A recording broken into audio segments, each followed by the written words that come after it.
মায়োরকা দ্বীপের ঐতিহাসিক এক জায়গায় চলে আসলাম। এটা হচ্ছে কানিয়ামিল দুর্গ। স্পেনের মায়োরকা দ্বীপের পূর্ব উপকূলে কাপ দে পেরা পৌরসভায় এই ঐতিহাসিক দুর্গটি অবস্থিত। এই দুর্গটি বানানোর কারণ হচ্ছে জলদস্যুদের হাত থেকে সাধারণ গ্রামবাসীদেরকে রক্ষা করা। তখনকার সময়ে ভূমধ্য সাগরের উপর দিয়ে জলদস্যুরা গ্রামবাসীদেরকে আক্রমণ করত, তাদের থেকে জিনিসপত্র সবকিছু লুটিয়ে নেওয়া হতো। জলদস্যুদের হাত থেকে রেহাই পাওয়ার জন্য ইসলাম যখন বিজয় হয় স্পেনে, তখন থেকেই এই দুর্গগুলো বানানো হয়েছে স্পেনের বিভিন্ন জায়গায়। তার একটি হচ্ছে কানিয়ামিল। কানিয়ামিল শব্দটি এসেছে প্রাচীন লেতিন ও কাতালান ভাষায়। আখের রস বা চিনি ও মধুকে নির্দেশ করা হতো কানিয়ামিল।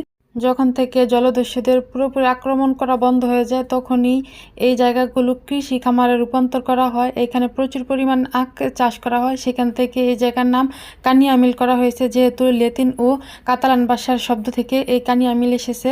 আর এই পাশে হচ্ছে রেস্টুরেন্ট, দেখতে পারতেছেন। এখন 2009 সাল থেকে এটি জাদুঘর হিসাবে সংস্কার করা হয়েছে এবং সাধারণ মানুষের জন্য উন্মুক্ত করা হয়েছে। এখানে লেখা আছে ত্রয়োদশ শতাব্দীতে এটা নির্মাণ করা হয়েছে। এখানেও লেখা আছে ট্যুরে দে কানিয়ামিল। এই দুর্গটি 23 মিটার বা 75 ফুট উঁচু। এটি 3 তলা বিশিষ্ট। এটি শত শত বছর ধরে ব্যক্তিগত মালিকানাধীনে ছিল এবং 1867 সাল থেকে একটি নির্দিষ্ট মালিকানাধীনে রয়েছে। পরবর্তীতে তা 2009 সালে জাদুঘর হিসাবে রূপান্তরিত করা হয়েছে।